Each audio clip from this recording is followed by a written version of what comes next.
Hey guys, this is Charlotte, and you're watching Going In Raw. Hey, Friendo, Steve here. Larson. And welcome back to Going In Raw, the only pro wrestling podcast you need to be listening to right here at youtube.com/Steve and Larson. Available wherever podcasts can be found. Of course, taped live at the Twitch, twitch.tv/Steve and Larson. I don't believe we have any pay-per-views this coming weekend that you can join us for. Thursday, of course, we've got our Twitch Impact Wrestling co-stream, so that's a lot of fun. And yeah, there you go. We're gonna start off with a little bit of, I guess, somber news. This is kind of a bummer story, but we can talk about it pretty quick. So Jimmy Uso was arrested. TMZ is reporting this morning. Or reported earlier this morning, rather, that Jimmy Uso had been arrested for a DUI again after cops say he was driving in Florida with a blood alcohol level of .205. And I believe later on, let me double check this. I believe the legal limit in Florida is .08. Yeah, so this is significant. This is over double that. Over twice the legal limit. TMZ continued that Uso, quote, was pulled over around 10:35 p.m. on Monday in Pensacola after cops say he ran a red light after being clocked going 50 miles an hour in a 35 mile per hour zone. In the documents, officers say during subsequent questioning, they smelled booze on the 35-year-old, so they asked him to exit his Dodge Charger. Cops say when Uso got out of his vehicle, he was noticeably swaying and claimed that Uso had told them he had consumed multiple beers before getting behind the wheel. WrestleVotes has some backstage reaction to Jimmy's arrest, tweeting, "I've spoken to two sources this morning on the Jimmy Uso news. I can say with certainty that a few, quote, high-level people in power are extremely disappointed and legitimately pissed off over the arrest. This many times isn't a mistake or bad luck. It's personal judgment, not good," end quote. This is multiple times now. Yeah, in TMZ's report, they mentioned two previous incidents, alcohol-related. One, he was arrested for a DUI, and then was subsequently found not guilty. And then there was another in 2019 here in the TMZ thing. TMZ said that he was arrested in Detroit. Mm-hmm. Another alcohol-involved incident. I mean, first and foremost, it's good that no one was hurt. Yeah. If he was running red lights and speeding, it's good no one was hurt. Yeah. And it seems pretty obvious that Jimmy Uso needs some help with alcohol. 3 incidents is not good. One's not good.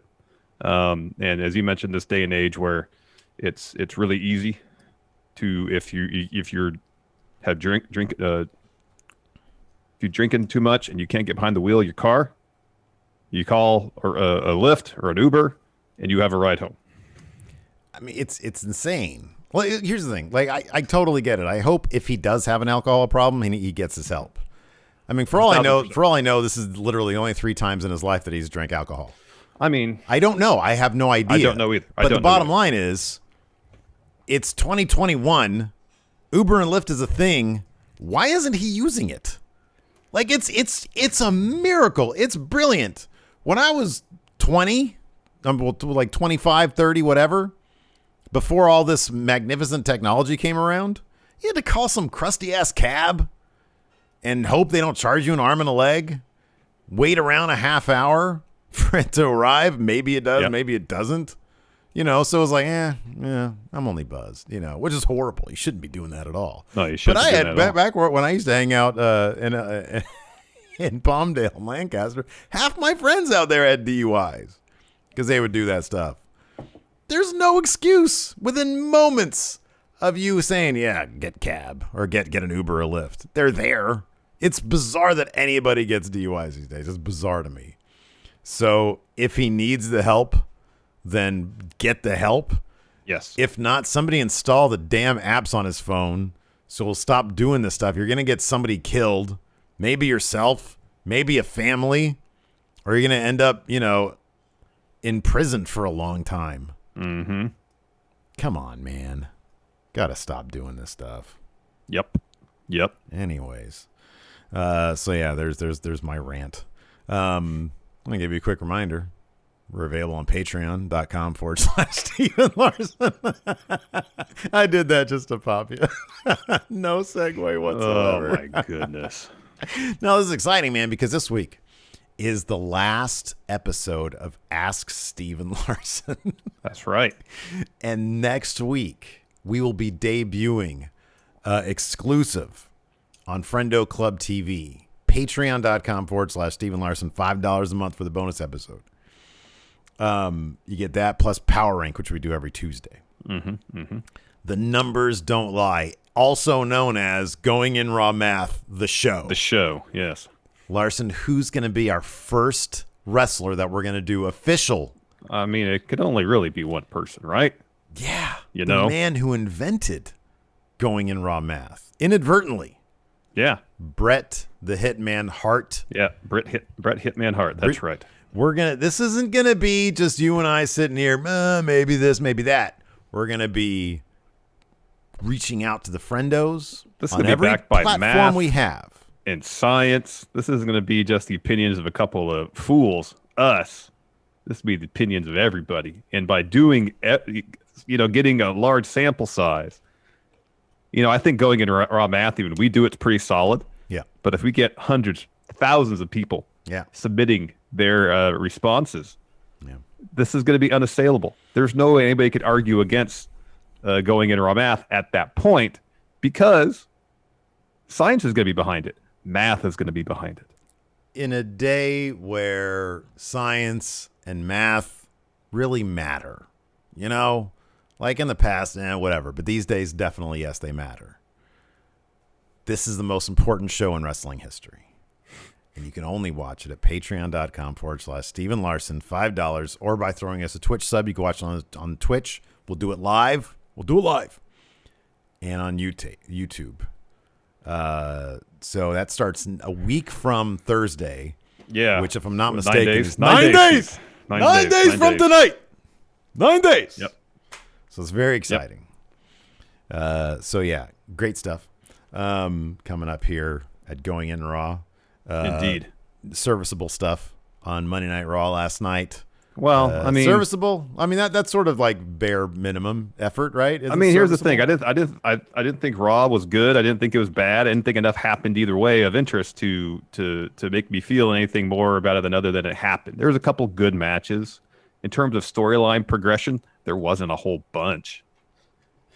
Did it get me more fired up for Money in the Bank? No. Which is at this point, the whole point of your television shows is to hype you up for pay-per-views. In theory. Yeah, it didn't. I guess the strongest bit was the Riddle stuff, which, by the way, he's totally winning Money in the Bank. It's the Riddle stuff because they are building. They have built a road for him that is decently interesting. It's entertaining. I like that he climbed the ladder and said, "Dude, I'm so high," and he sort of refers to Randy Orton as if he's dead, even though he's just sort of missing. So that stuff to me is entertaining. I like that. That's like 20 minutes in a 3-hour show, It is. It's not the only thing, but I'm with you on pretty much everything. Like, it's why does this stuff really need to be there? I mean, Hurt Business versus New Day. It doesn't really forward the Lashley Kofi feud all that much. I thought that last week was really good stuff. The week before that was awesome stuff with the Hell in a Cell. This week, you just do a tag match. We knew how this was going to go. Kofi was going to pin MVP. We knew how this was going to go. But by Kofi pinning MVP, as you said, it really does nothing in terms of advancing the story between Kofi and Bobby Lashley. In fact, whenever Lashley and Kofi were in the ring together, by and large, Bob Lashley had the advantage. So, I like the stuff between Ali and Mansoor. I think there's some fun stuff there. It just isn't given a ton of time. They do the best with it, what they can. But how Ali was pushing Mansoor's buttons to such degree, and then at the end, Mansoor he was getting fired up. He was getting chippy, and then when Ali seemingly quite conspicuously put his foot in there to get twisted up in the ropes, and then Mansoor helps him out. Ali takes advantage of it. I think that's good stuff. But again, it's 5 minutes. Yeah, Maybe. I like that stuff. You're right. I like that stuff. I think that they're both really terrific wrestlers, and I think this could have gone like to get a little bit more, to get a bit more emotionally invested in it. It could have gone like 10 or something. So I agree with that. I like that stuff. I think that's pretty decent. But yeah, no, I feel you. I thought there was a couple of bright spots. None of it besides, like, the only unwatchable thing was really the Ryker Elias stuff. That was really the only thing unwatchable. Like, they're doing no favors for. I still have no idea who I'm supposed to be rooting for with Rhea versus Charlotte. You're supposed to be rooting for Rhea. Am I? I think it's firmly established that Charlotte is the heel in the situation. Is she? Yes, she's the one that's coming out. Like, all her ring gear is inspired by Disney villains, man. Yeah, okay. She's the heel here. I mean, just, looking at actions. I mean, look at Now, Rhea Ripley is inspired by, the worst Mad Max villains.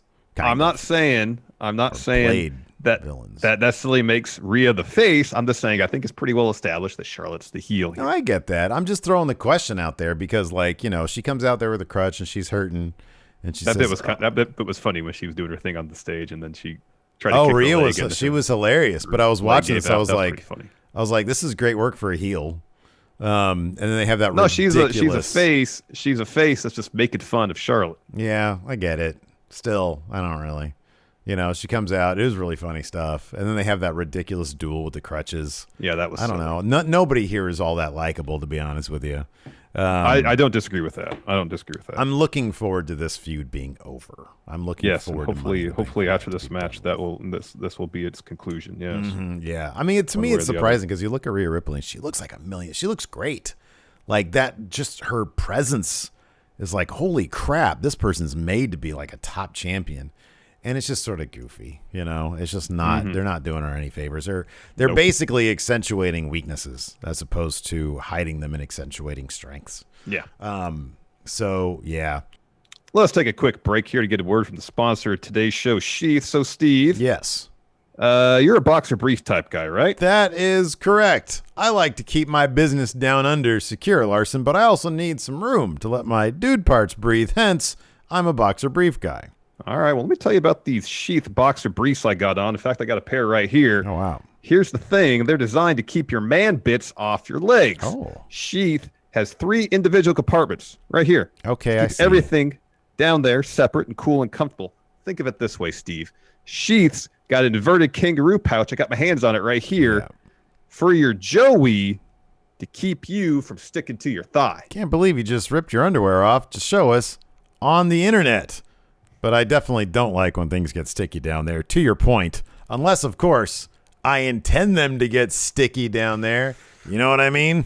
Yes, I know what you mean. You know what I mean. I do know what you mean. Sheath's got a modern ergonomic design that's intended to prevent skin-on-skin contact for extended periods of time, which can cause heat and sweat. Let me ask you this. What? See if you know the answer to this question. Okay.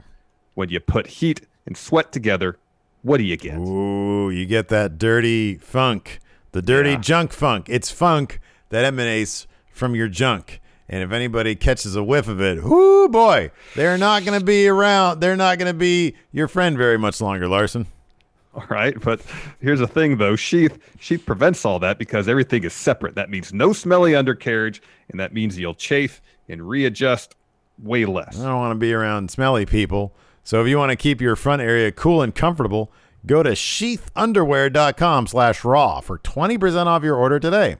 That's SHEATH underwear.com/raw. Make sure to use promo code RAW at checkout.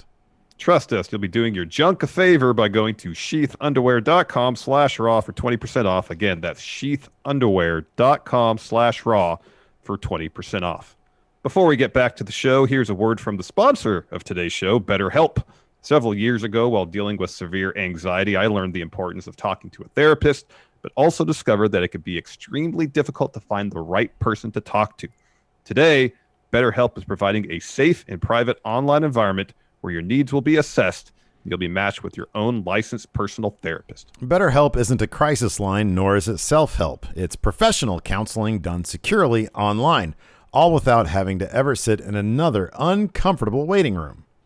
BetterHelp is dedicated to facilitating great therapeutic matches. Send your counselor messages at any time or schedule regular weekly phone or video sessions, and they've made it free and easy to change therapists if needed. And you don't have to limit yourself to counselors in your area. BetterHelp's services are available worldwide, so you can find the expertise you need regardless of location. We want you to start living a happier life today. As a Going In Raw listener, you'll get 10% off your first month by visiting our sponsor at betterhelp.com/raw. Join over 1 million people who have taken charge of their mental health. Again, that's BetterHelp, HELP.com/raw. Anyways, we'll just hop right into it. It opened up with Miz TV Money in the Bank edition. I'm actually, when I went into this, I found out I was going to open up with Miz TV. I wasn't hating on it because I'm like, number one, the Miz has been fairly entertaining lately with the wheelchair stuff. I'm a huge fan of Morrison. Every time I see him, he's doing awesome stuff, including that great promo that he did on his own, which they didn't run. They should have. Of course not. But this even was pretty, this wasn't that bad because it wasn't just him, Miz, talking and talking and talking. Like, it opened up with a little bit. He talked about, he's an expert on Money in the Bank stuff. He's won it twice. He's cashed in successfully twice. Morrison's really going all in on the drip stuff. He's got it in his hair. He's got those awesome sunglasses. He's got the dripstick. It's great, and all of his puns are amazing. Yeah, America's Moist One. I like when he called Drew a splash hole. He called him a splash hole. That was pretty good. He said he's gonna shoot that. He's gonna shoot up that ladder like a fountain or something like that. Yeah, like a water spout. Drew McIntyre is the first guest. And he says, Miz, you're the reason I have a love-hate relationship with Money in the Bank. Having been cashed in on by the Miz, he brings up the Alamo. And his new gimmick is ridiculous history lessons, and it's got its charm, but it just goes on too long. It really does. He mentioned I don't think the payoff isn't really. It's never really that good. Yeah, that good. He seems like he's having a good time with it though, which says something. He mentions that he's a distant relative of Davy Crockett via his great-great-great-grandma or something like that. He says his people are known for legendary stories, and Money in the Bank be no different. He says Morrison, hopefully he's super moist at Money in the Bank because if Miz is out there, he's going to star in the story of the guy who had Morrison's head shoved up his ass. That's when Morrison calls Drew a splash hole. Splash hole, yeah. Ricochet's out next. Miz is calling him reckless, throws the video of the spot last week that he did. Tells Ricochet that he's lucky that match ended a double count out. That stunt could have cost both of them their careers. Ricochet says, I'm still a little shook from what happened last week, and he knows Morrison is too, but that's just a little taste of what he's willing to do to get Money in the Bank. And I think he said he'll use Miz and Miz's wheelchair as a battering ram to take out all his opponents. Mm-hmm. Yeah, I hope that really happens. That sounds great. I hope so too. Yeah. And then Morrison says, powerful words, my dry friend. See if you can back that up in your ladder on our match tonight. Riddle is out next. He climbs to the top of the ladder. Miz is asking what he's doing. And Riddle says, isn't it what everybody's supposed to do on a Money in the Bank edition of Miz TV? And he looks down and says, I'm really high up here. And a little sad. Pretty funny. My foot healed up, but he let his bro down. So he's going to dedicate his performance at Money in the Bank to Randy. Yeah, wherever you are. Yeah. It was pretty funny. And Miz says, I wonder why Orton hasn't kicked you in the skull yet. Drew is like kind of commending Riddle for being such a good friend to Randy, and the Miz cuts him off. Says he looks forward to Jinder beating up Drew tonight, and then AJ and Amos interrupt. AJ says Miz doesn't speak for everyone. He was robbed of his opportunity to be in Money in the Bank. Orton dropped out for the last chance qualifier, so it shouldn't have been a triple threat match. It should have been AJ versus Drew. Then he wasn't pinned in the triple threat match. He deserves to be in Money in the Bank. Riddle was pinned in the match. This is all his fault. Riddle says, Skipper. You look so small down there, like a little bunny rabbit. Amos, I'm like almost your height up here. Give me a high five. And Amos, instead of giving him a high five, just, dumps the ladder over and Riddle comes falling off. Of course, he's nursing that busted ankle, so he starts selling that. Selling foot, yeah. And then a bit of a brawl breaks out where Ricochet drop kicks Morrison off the apron. Drew lariats Amos over the top rope there. And then we've got our first match of the night, which was Ricochet versus Morrison. Uh-huh. More fun stuff. We had one part where Ricochet jumps off Mrs. wheelchair for like a Rana thing, but Morrison power bombs him into the barricade instead, into the glass, it was just the barricade. It was awesome. Barricade, yeah. We got a good standing Spanish fly. Those are always fun. And then the finish sort of saw like, I think Ricochet had to like change something midair or something because he launched himself into Morrison, and it looked like it was supposed to be one thing, but then it turned into him just sort of barreling into him, and they go flying off the apron. His foot kind of got caught in the top rope when he jumped over it looked like. And I don't know if he was supposed to like hit something. I mean, I don't know if they were supposed to like a Spanish fly off the apron or something like that. Because the way Morrison kind of turned and twisted, maybe think that might have been the case. But nonetheless, it kind of didn't work out as planned. So it was kind of a nasty bump there on the outside.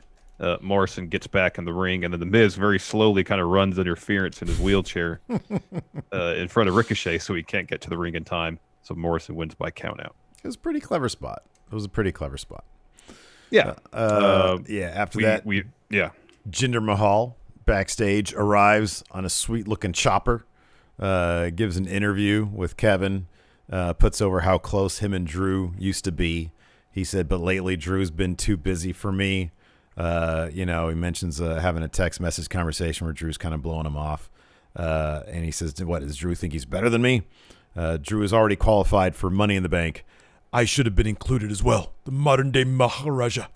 He says, so tonight I've demanded a match with Drew McIntyre because I've always been better than Drew. And tonight, I prove it. Next, we get Nia Jax, Shayna Baszler, and Reginald backstage. Nia says they shouldn't have to team up with Eva Marie and Doudrop.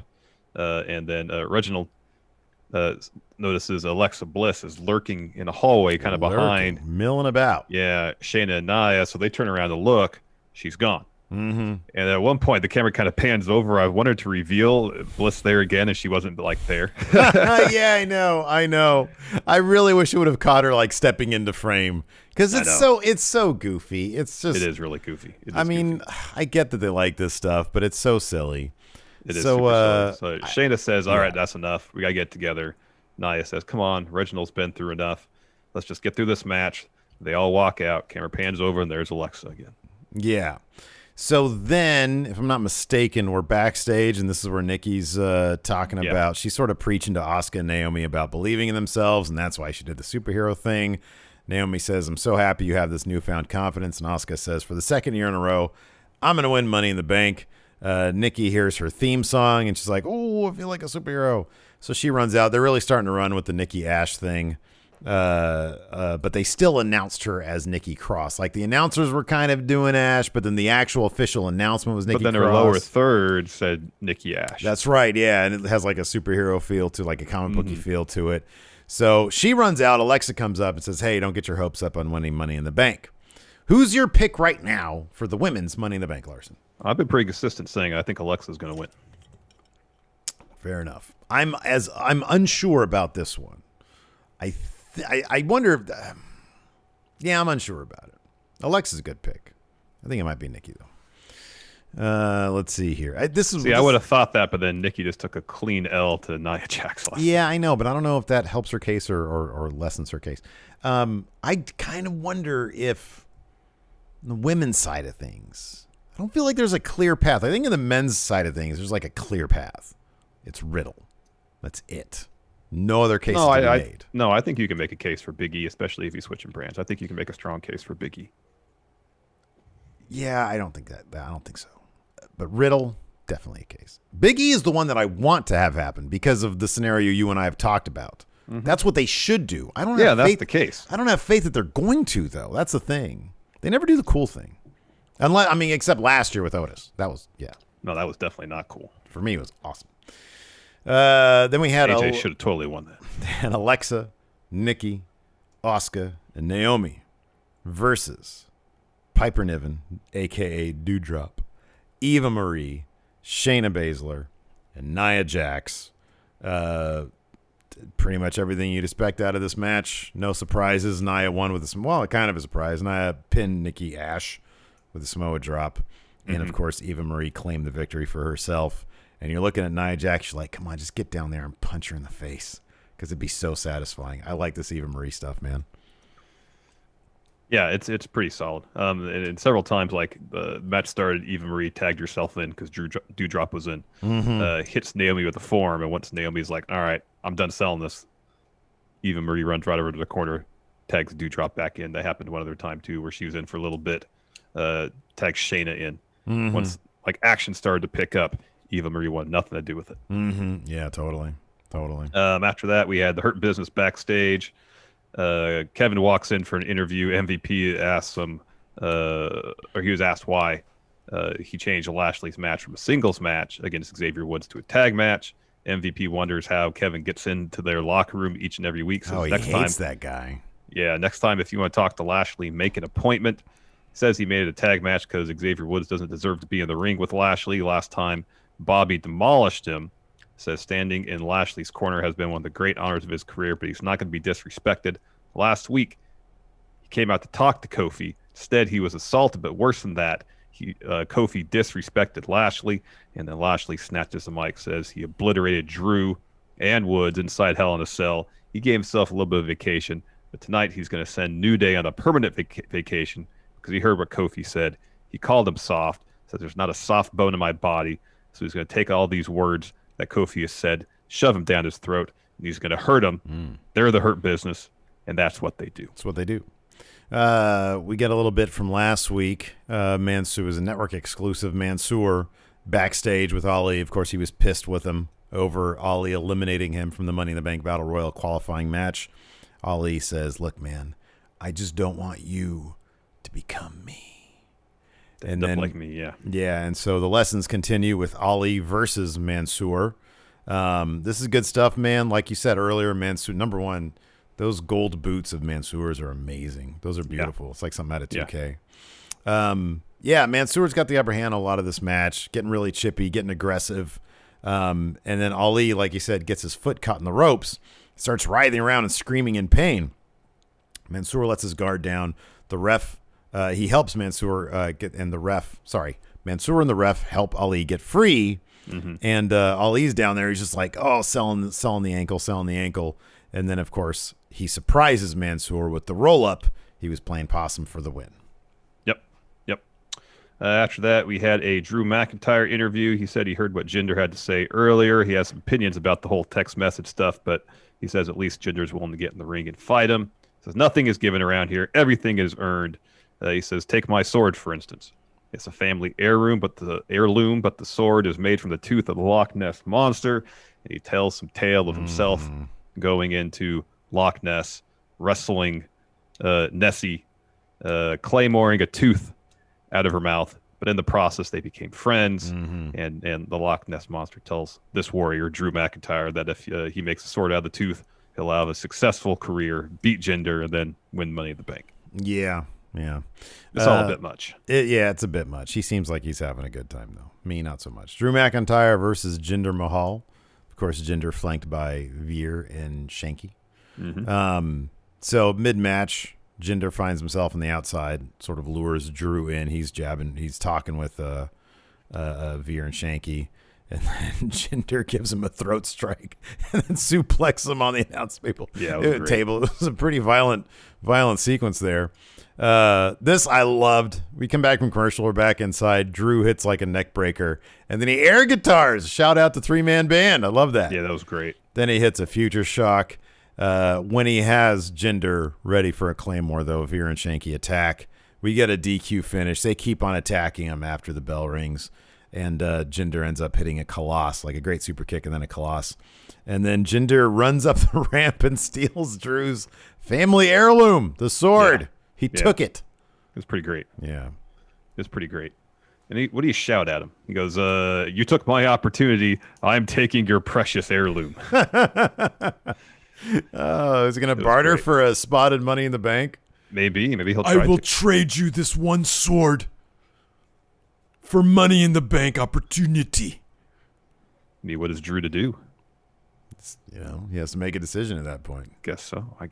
After that, we had New Day interview. They're asked, are they going to adjust their strategy now that it's a tag match? And Kofi says, why should we? We're 11-time tag champs. Just named the greatest tag team in WWE history. So no, they don't need to adjust. Kofi thinks MVP and Lashley are trying to overcompensate for the truth bombs he was dropping last week. He says, last week, MVP was saying he wasn't clear to wrestle, but now he is. Lashley's come back from his vacation early, so that tells him that that what he said hit close to home. Xavier Woods mentions that MVP saying that he wasn't going to be here this week, but guess what? He is. He also said that Kofi wouldn't defeat Lashley. Wrong again. Live fans are going to see Kofi walking out as Money in the Bank as champ. And then Kofi says when he was champ, he proved that anything was possible, and he's about to prove it again. He's been putting in the work. And after Money in the Bank, Lashley and MVP can take all the vacations they want. They can take their special lady friends with them. Lashley's championship responsibilities will no longer be required because he'll be a 2-time WWE champion. And then Woods got in a finna be a breeze reference. Mm-hmm. Haha, Davis. We had Mace and T-Bar versus the Lucha House Party. This was kind of surprising. They were getting dominated. Lucha House Party was, of course. Although, hey, how'd you like Lince Dorado's Kane shout out? Cool. The costume was great. So anyways, yeah. I mean, I wrote down in my notes, like, this is basically a squash. You know, I mean, they were just destroying these guys. Then Grand Metalik sort of flies onto Mace on the outside. T-Bar gets caught with his great Rana pin from Lince for 3. Lucha House Party gets the win over Mace and T-Bar. So their budding rivalry continues, I guess. I guess so. We get Riddle backstage. He's like flexing his toes, trying to loosen up his foot. Bad foot, the one that's all wrapped up. Damian Priest walks in. They do a pretty elaborate handshake deal. Asks Riddle if he's good. Riddle says, yeah, I've fallen from further heights. He talks about breaking his foot, jumping off his cousin's roof, trying to jump into the pool and missing. And Priest is like, I'm not sure what that has to do with tonight. Tells Riddle, take it easy. You don't want to jeopardize your spot in Money in the Bank by having a match against AJ Styles. And Riddle says, well, I wasn't done telling my story. The following summer, I went back to my cousin's house. I made the jump at the pool. Says, I'm not afraid of AJ or ladders. He's going to show everyone that he belongs in Money in the Bank, and he's going to do it with the 3 most dangerous letters in WWE. R.K. Bro. And then, of course, Priest looks very confused because the math doesn't add up, Larson. Just like the math will, in fact, add up on The Numbers Don't Lie, our new exclusive Friendo Club TV show debuting next week. There you go. Good plug. So Riddle, yeah, of course, did not take the advice of his best friend or his second best friend, Damian Priest, because, man, this Riddle versus AJ Styles match, Riddle Quality story probably being told here. should not have taken place if Riddle was smart, because AJ just kept on targeting that foot of his, just going after it. Riddle was doing some really great selling here. So Riddle gets like a little bit of offense in here and there. AJ's usually able to quickly take back over, attacking the foot. And then there's this great bit where Riddle gets in the crane kick position, of course, made famous by Danny LaRusso from Karate Kid. AJ mocks him and says, you're going to get me with the crane kick? Of course, AJ's our age. So, of course, he was probably around 10 or so when maybe 8 when the Karate Kid came out. Something of course, like that, yeah. Danny was a huge influence on all of us. I imagine karate memberships went through the roof. I know I signed up for karate at the time. Wow. Lasted about 6 months, and then I was like, this is not going to be a career for me. Ah. Yeah. Anyways, did you ever do karate when you were a kid? No. No? I never did it. Never interested you? Oh, it did, but I just never did it. Mm-hmm. I did it because like a bunch of my friends did it, and then like they dropped out, and I was like, well, now I'm just the only guy doing karate. I see. I didn't have any friends that did karate. Not really learning. He hasn't gone over the crane kick. It's been 6 whole months, so fuck this. Damn that. Yeah, exactly. So the finish of this saw AJ going for a phenomenal forearm. When he kind of springboards up on the ropes, Riddle kind of pulls on the rope, trips him up. AJ tumbles the apron. Riddle hits a draping DDT, misses a Broton, lands on his feet, though, and is really selling his foot because it gives out. AJ gives Riddle his version of the burning hammer.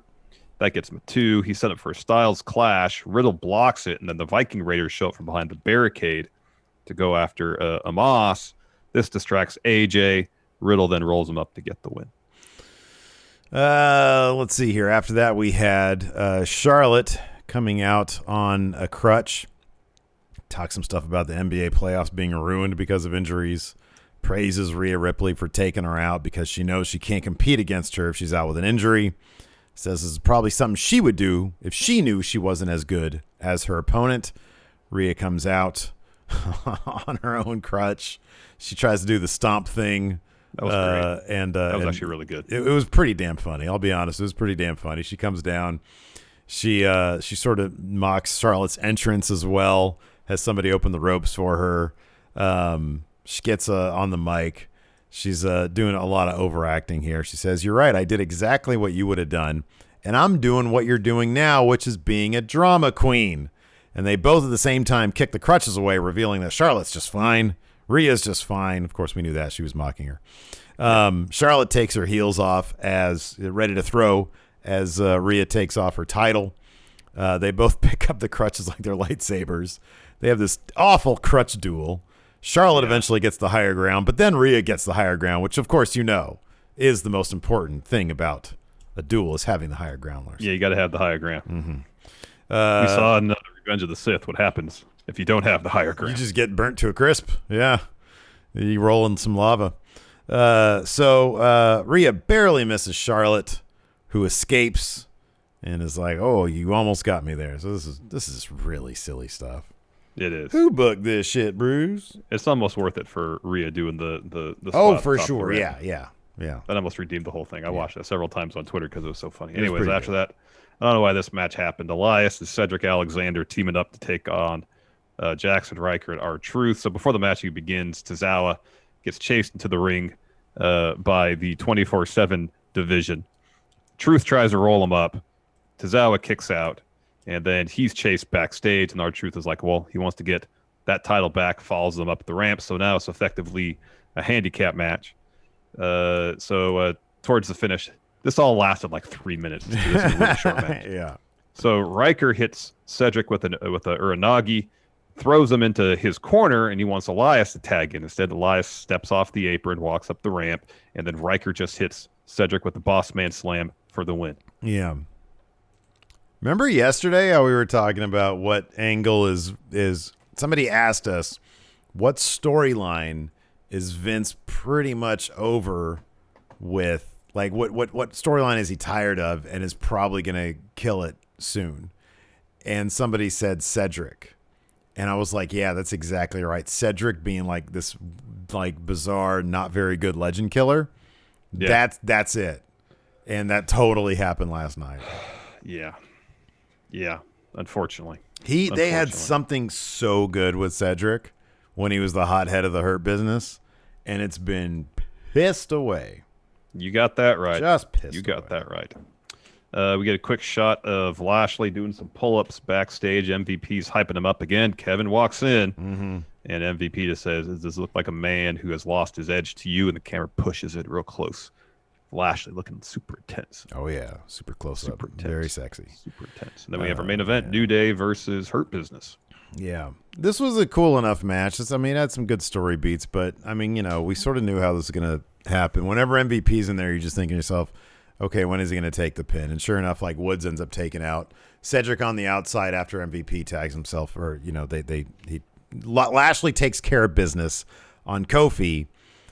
MVP tags in. He asks for the tag. He tags in.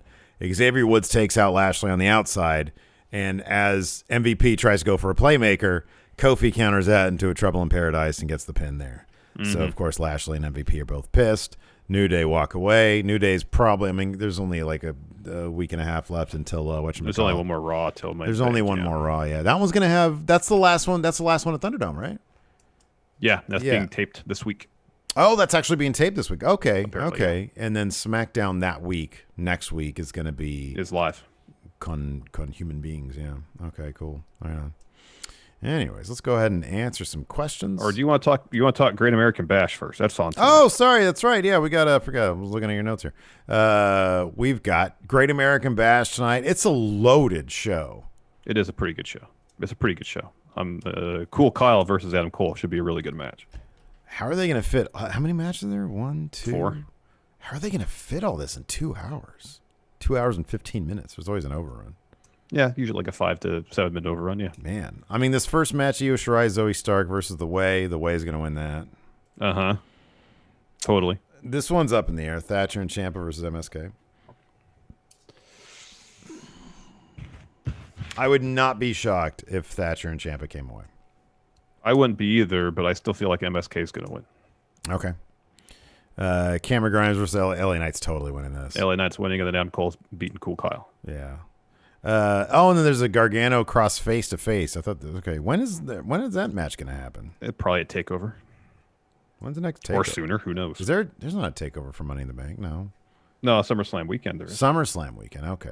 I don't know if they'll They'll do that on regular TV soon. Yeah, they could be. They could be Yeah. doing that. And then on the official preview, it said Hit Row hosts championship cipher celebration type thing. All right, so I'll leave it up to you. I mean, it comes down to a match. It's Ciampa and Thatcher versus MSK. It's the only one we're disagreeing Want on. to put up your Intercontinental Championship as the interim title? Because I literally do not have Big Red. I do not have it. That's a shoot. That is a shoot. No, I know you don't have it. I know you don't have It's it. a shoot. So it's not going up if I don't have it. The whole time before I think we had the interim title the last time when you stole Big Red, I think. Correct. Yes, we had an interim title. Correct. But I think even before that, we were still doing it with Big Red on the line, weren't we? Did we just go directly to interim title? We went to interim title. Oh, okay. So the Intercontinental Championship is there. Would you like to put that up as the interim title? Sure, we can do that. All right, let's just do this straight up then. Straight up. Who you want in the tag match? I already said MSK. I got Thatcher and Ciampa. That's fine. All right. You will be the interim champion if MSK hold on to their titles. Yeah. All right. So that title is officially now a thing. Sure. Fun times. Fun times. Fun times indeed. All right, let's answer questions now. All right. M. Walsh with the sub and Theo Third Anarchist with the sub over here. Theo says 11 months, Friendo's almost a year. I'll make this request easy. Please give me 11 reasons why I should care about Jackson Ryker. I can't even give you one, honestly. I'm going to do my best to answer this question. He wants 11 reasons to care about Jackson Ryker. From what I understand, people had positive things to say about him in his TNA days. I'll be honest with you. That's one. I'll be honest with you. Last week, when he was flagellating himself, I found it funny, entertaining, not the entertaining they wanted me to feel. Like, I know they wanted me to think, oh, this guy's heavy. I thought it was goofy, stupid. And I'll always take that over boring. Yeah. Number 3, it will be interesting at the very least to see what kind of reaction he gets from the crowd. I'm kind of curious about that. Number 4,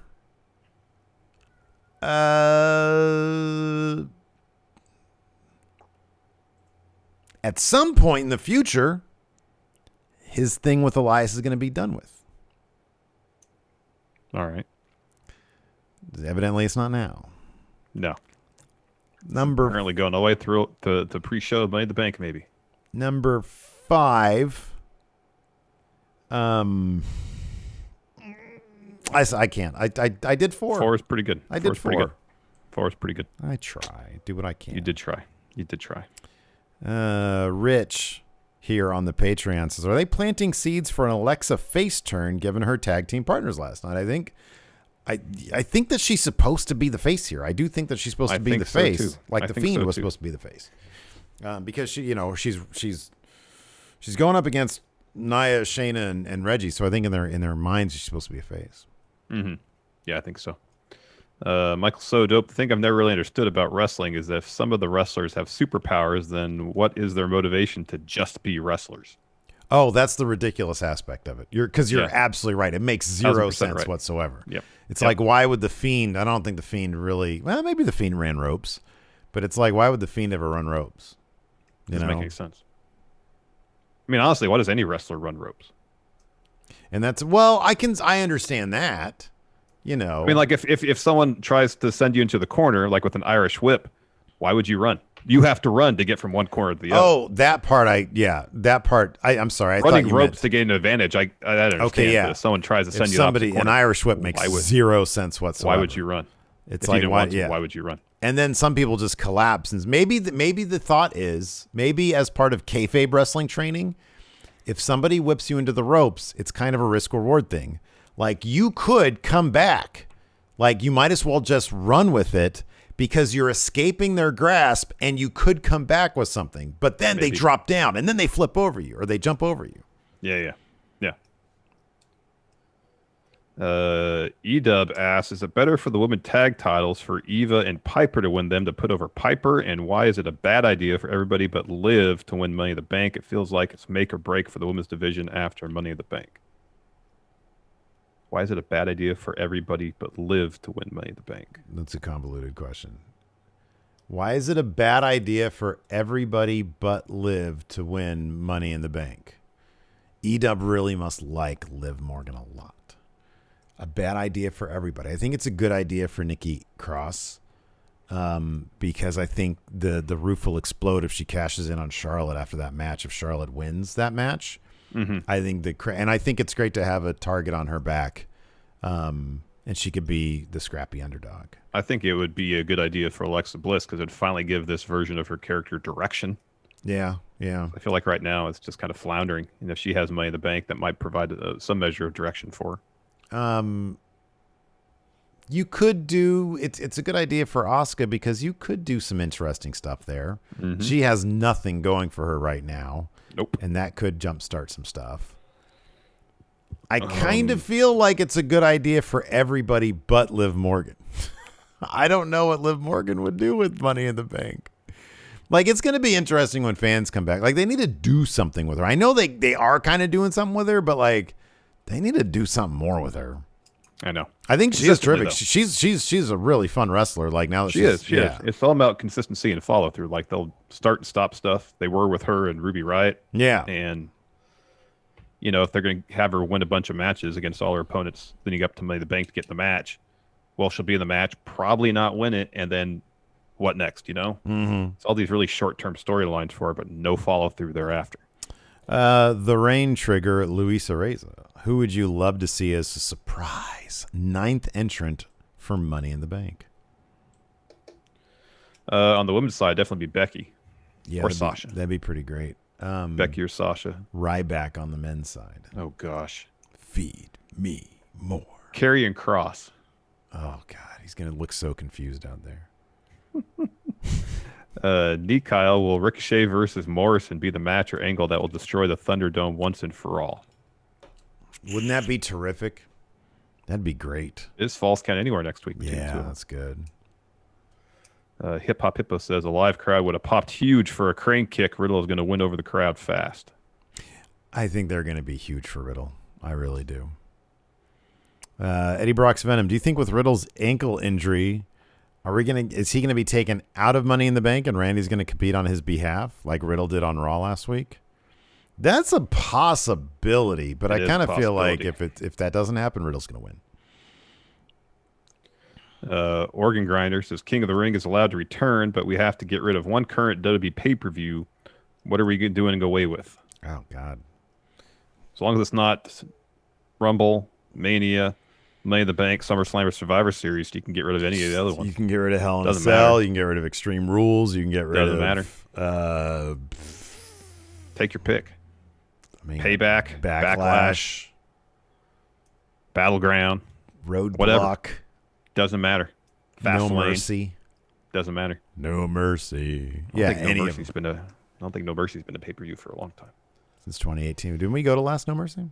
No Mercy. I think so, yeah, in LA, that's right. Jay Singh says, I was surprised to see that officially licensed dripsticks are not currently available on WWE Store. What are some other missed opportunities for wrestling merchandise?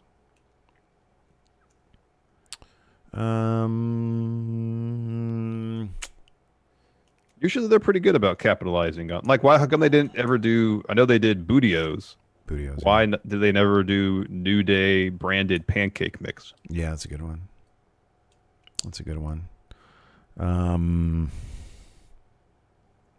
Like a live snake for like Randy Orton, you know, like, oh, you like the Viper? Get one. We'll send it to you in a box. You open it up. Did you ever have those snake toys or plastic? You held it by the tail, and it would kind of slither if you just held it out. Yeah, Bama has a couple of them. Yeah. Oh yeah. One of those, but for Randy Orton. You're not gonna be able to, like, they're not gonna sell real snakes. Yeah. But you can get the plastic ones that kind of. Heidenreich branded condoms. Oh gosh. For some of that surprise sex. Night by night, recently while at a yard sale, you found a screen printing machine for an extremely reasonable price. Noticing an opportunity to make some cash on the side, you purchase it. What Raw superstar would you ask to help you screen print knockoff WWE merchandise to sell in the parking lot at shows? Mm-hmm. Who seems crafty? Or an entrepreneur? Well, it'd be Baron Corbin. He'd be willing to because he needs some money. Yeah. Oh, I need some money. Yeah. I know he's not a Raw superstar, but that's a good answer. Yeah. Moses opposes, do you think Mustafa Ali and Mansoor will end up as a tag team? If not, where do you see the storyline going? I hope so. I think they're great. Yeah. Yeah, I think there's some good stuff going on there. Jorge D. How will Randy Orton come back to Raw? My dream scenario is that Orton comes back dressed like King from Burger King with a plate of Chicken Kings for Riddle, like those old creepy commercials where he comes out with the platter like that. Yeah, what a weirdo. Remember that time, didn't he walk with like Floyd Mayweather to the ring? Yeah, one time the Burger King was at the Kentucky Derby. Mm-hmm, yeah, that's right. Let's see here. David Matushek, what's the possibility of seeing the same tactics used on Raw being used when WWE goes back on the road? Like too many count-out DQ finishes, back-to-back matches involving tag teams, etc. All that stuff is going to stay the same. I don't think that's going to change at all. None of that's going to change. I think they think that's good booking. Yeah, that's storytelling in their minds.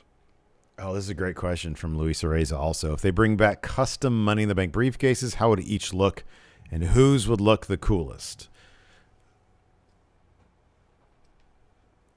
I mean, if Seth got in and he won, and each week the briefcase matched the suit, that would be the top answer. Yeah, that's the best one.